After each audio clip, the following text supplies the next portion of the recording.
Kalonzo, Steve can do that. Well, thank you, Steve Leto. It was reported that ambassadors, actually 4 of them, the American ambassador, Meg Whitman, the British Chargé, and the Danish ambassador, as well as the representative of the United Nations community in Nairobi, and in fact at UN offices, the very high ranking, came over to my residence, and we agreed we will not at this stage address the media. Of course, they're all very concerned, not just them as ambassadors, but the international community. The story of peaceful demonstrations turned violent by the police have received international visibility. On CNN, I personally watched some of these presentations, on BBC, on Al Jazeera. We hope, by the way, to be able to meet with the some of these international correspondents in the next few days. And so everybody is concerned.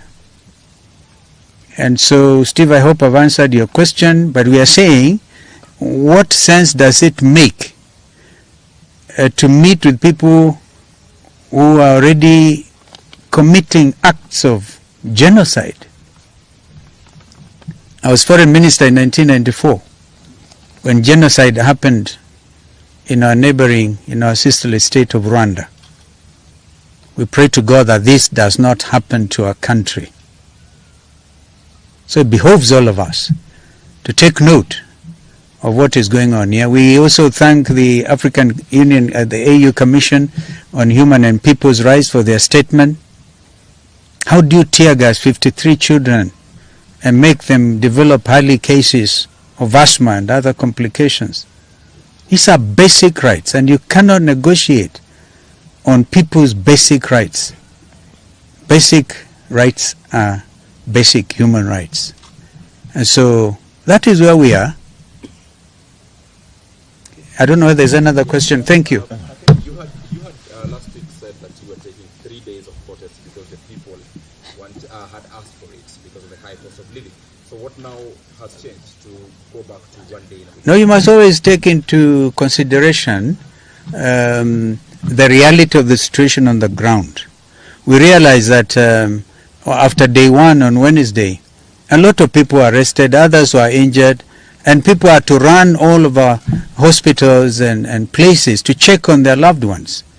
So we therefore have reached the conclusion, peaceful, and we stress, by the way, peaceful and armed demonstrations. We call on our people to remain vigilant on that core. However much you feel provoked, don't harm any policeman. Leave it to them to harm you. The world is watching. Thank you. Thank you very much. Yes, yes. Yes, Inoro. Yes. Inoro can do